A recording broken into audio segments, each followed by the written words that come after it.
भक्तों को जय माता दी। आप लोगों को नवरात्रों की बहुत बहुत शुभकामनाएं। पिछले 2 दिनों से बाजार में खूब भीड़ है और लोग माता रानी के आगमन की तैयारी के लिए, माता रानी को इनवाइट करने के लिए अपने घर में सामान खरीद रहे हैं। ये आपने अपने आसपास देखा ही होगा। पर आज की वीडियो में आपको एक अलग तरह की महत्वपूर्ण बात बताने वाला हूँ कि पहले दिन हम लोग बीजते हैं अपने घर में खेतरी, जो हम गेहूं के या ज्वारों से बीजते हैं। तो इस खेतरी का, इसका क्या महत्व है और इसके पीछे साइंटिफिक रीज़न क्या है, हम क्यों बोते हैं, इसका कारण मैं आज की वीडियो में आपको बताऊंगा। और एक आपको ये भी बताऊंगा कि कुछ लोगों की खेतरी बहुत हरी भरी होती है और कुछ लोगों की खेतरी ज़्यादा विकसित नहीं हो पाती। हमारी हिंदू मान्यताओं के अनुसार कुछ लोग ये कहते हैं कि अगर हमारा आने वाला भविष्य अच्छा नहीं है तो खेतरी अच्छी नहीं हो पाती, या हमारी भावनाओं पर डिपेंड करता है कि हमारी खेतरी कैसी है। ये हो सकता है थोड़ी बहुत बात सच हो, पर असल में अगर हमें सही ढंग से खेतरी बीजने का ढंग पता हो तो हमारे घर की खेतरी भी बहुत हरी भरी हो सकती है। तो आज की इस वीडियो में मैं दोनों बातों का डिस्क्लोज करूंगा कि खेतरी हमें क्यों बीजनी चाहिए और किस तरह बीजनी चाहिए ताकि वो भरपूर हरी भरी उगे। सबसे पहले तो मैं आपको बता देता हूँ कि खेतरी बीजने का सही ढंग क्या है। आप चाहे जौ लेके आए, ज्वारे लेके आए, या आप गेहूं की खेतरी बीजें, आप अक्सर ऐसा करते हैं कि सीधा आप उसे बाज़ार से लाकर और उसको बो देते हैं। ऐसा हरगिज ना करें। आप ऐसा करें, पहले उसको लाकर कम से कम 5, 6, 7 घंटे के लिए या एक रात पहले ही उसको पानी में भिगो दें और फिर अगले दिन जब वो बिल्कुल सॉफ्ट हो जाए तब उसको बोएं। और कोशिश करें कि उसे रेत में ना बोएं, 100% रेत में ना बोएं। उसको अगर हो सके तो लगभग 80 या 85% तो आप मिट्टी लीजिए और 10-15% उसमें आप रेत का भी इस्तेमाल कर सकते हैं। और हर रोज़ उसको शुरुआत में इतना पानी दीजिए कि उसके मिट्टी जो है वो ही गीली हो, कहीं हम उसको ज़्यादा प्रेशर से पानी ना दे दें ताकि हमारे जो बीज बोए हुए हैं वो ऊपर हो जाए। इस ढंग से अगर आप खेतरी बीजेंगे तो आपकी खेतरी बहुत हरी भरी 9 दिनों में उगेगी। तो चलिए, ये तो हो गया तरीका कि हमने खेतरी कैसे बोनी चाहिए। चलिए अब ये भी जान लेते हैं कि खेतरी हमें क्यों बीजनी चाहिए, इसके पीछे साइंटिफिक रीज़न क्या है। दोस्तों, एक पुरातन कथा है रामायण में कि जब लक्ष्मण मूर्छा हुई तो राम भक्त हनुमान जी पर्वत पे गए और वहां से एक संजीवनी बूटी लेकर आए, जिस संजीवनी बूटी ने लक्ष्मण जी की मूर्छा खत्म करी और उनको होश में लाए। जी हाँ दोस्तों, अगर मैं आपको कहूँ कि ये खेतरी वही संजीवनी बूटी है तो आपको ये विश्वास नहीं आएगा, पर मैं आपको कुछ तथ्य आपको बताऊंगा जिससे आपको ये सिद्ध हो जाएगा कि ये खेतरी उसी संजीवनी बूटी उगाने का संकेत है। अभी मैं आपको बताता हूँ तो आपको विश्वास हो जाएगा। दोस्तों, अगर खेतरी को हम साधारण भाषा में बोले तो इसका नाम होता है गेहूं के ज्वारे, यानी कि व्हीट ग्रास।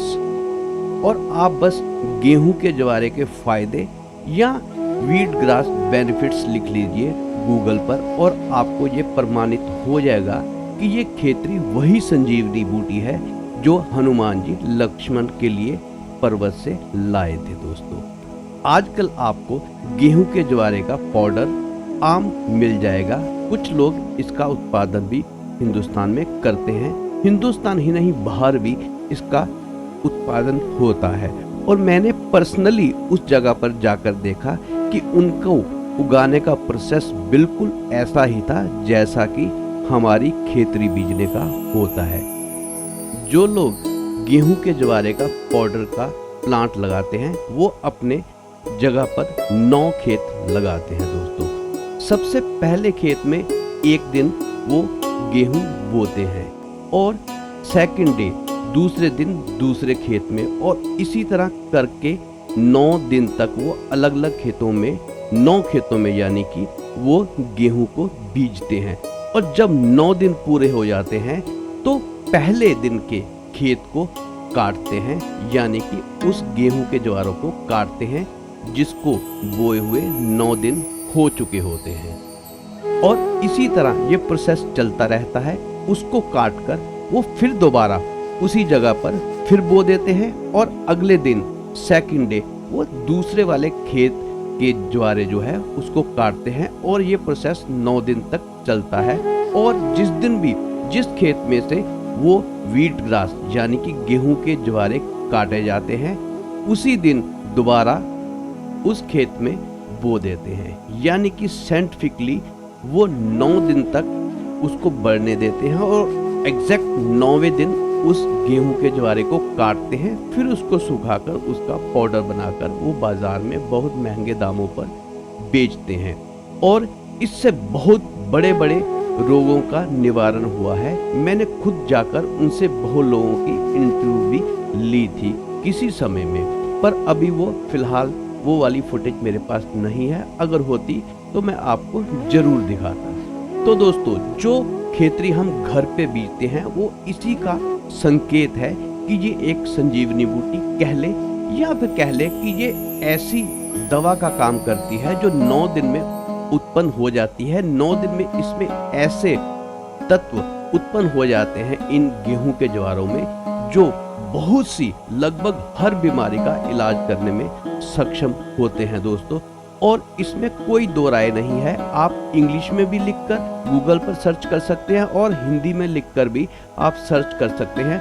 आपको इस बात की प्रमाणिकता मिल जाएगी कि खेतरी को 9 दिन तक ही क्यों बीजते हैं। ये संकेत है उस गेहूं के ज्वारे, या आप इसको जौ के या ज्वार के ज्वारे भी कह सकते हैं। आप किसी को भी बोले उनका रिजल्ट सेम होगा और ये दोनों ही सभी बीमारियों को ठीक करने में सक्षम होंगे अगर हम इसे 9वें दिन काट कर और फिर सुखाकर इसके पाउडर का इस्तेमाल करते हैं अपनी डाइट में। तो दोस्तों, अगर आप भी अपने घर में ये ज्वारे बीजना चाहते हैं तो जिस तरह आप खेतरी बीजते हैं इसी तरह आप 9 छोटे छोटे बर्तन खरीद कर ले आएं और उसमें भी इसी ढंग से जैसे वो लोग ज्वार बीजते हैं उसी ढंग से आप भी एक दिन पहले में, दूसरे में, तीसरे में, चौथे में ऐसे करके 9 दिन तक एक एक बर्तन में आप इनको उगाइए और 9वें दिन इनको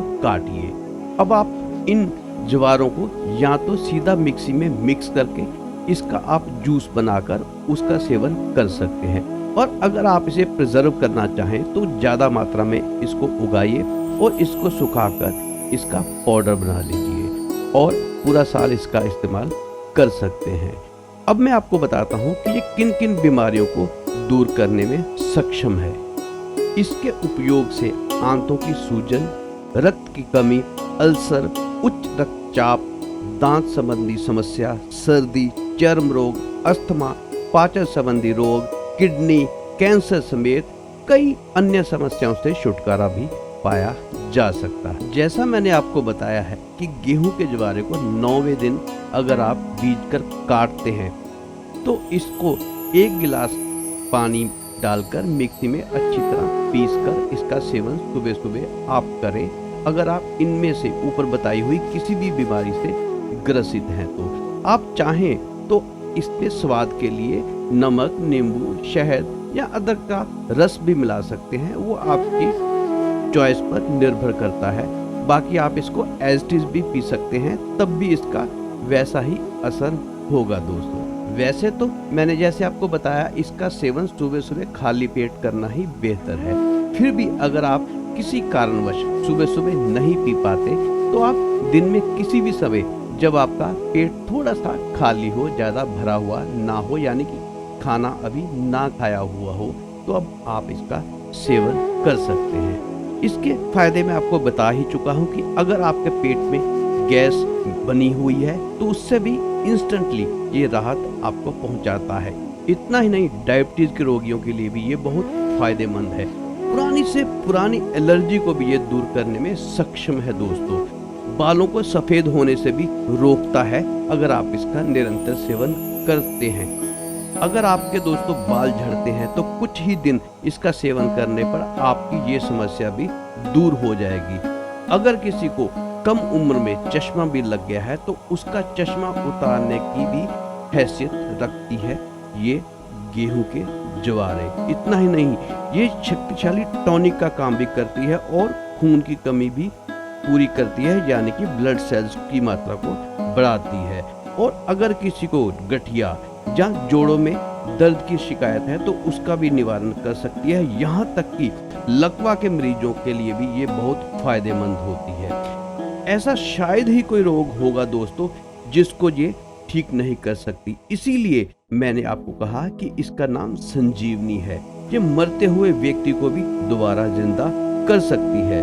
तो दोस्तों अब आपको यकीन हो ही गया होगा कि ये हम खेतरी क्यों बीजते हैं। ये असल में संकेत है उस संजीवनी बूटी की तरफ, पर हमें इससे अनभिज्ञ रखा गया क्योंकि सदियों तक हम गुलाम रहे। और आप लोग जानते ही हैं कि हमारा सारा लिटरेचर, हमारे सारे वेद, हमारे सारे आयुर्वेद को हमें भुलाने के लिए मजबूर कर दिया गया सदियों तक। पर अब आप जाग जाइए और इन तथ्यों को सच में समझिए कि हमारा आयुर्वेद कितना महान था और हमेशा महान रहेगा। जाने अनजाने हम उन सब बातों को तो भूल गए, उसके पीछे क्या रहस्य थे उनको तो भूल गए, बस हमने वह तथ्य तो याद रखे, उनके पीछे रहस्य क्या था वो हम भूल गए। तो दोस्तों इन नवरात्रों को हम सफल बना सकते हैं अगर हम इस रहस्य को समझ जाएं और सिर्फ खेतरी बीज कर ही ना रह जाएं, हम इसके पीछे छिपे रहस्य को समझें और उसका पालन करते हुए अपने आप को निरोगी बना पाएं। दोस्तों यही सच्ची भक्ति होगी माता रानी के लिए हमारी तरफ से। तो दोस्तों आज की वीडियो में इतना ही। तो अंत में मैं उस माँ रानी से, माँ दुर्गा से यही प्रार्थना करता हूँ कि सबके घर में सुख शांति रहे, सबके घर में सुख समृद्धि रहे और सब लोग स्वस्थ रहें। जय माता दी।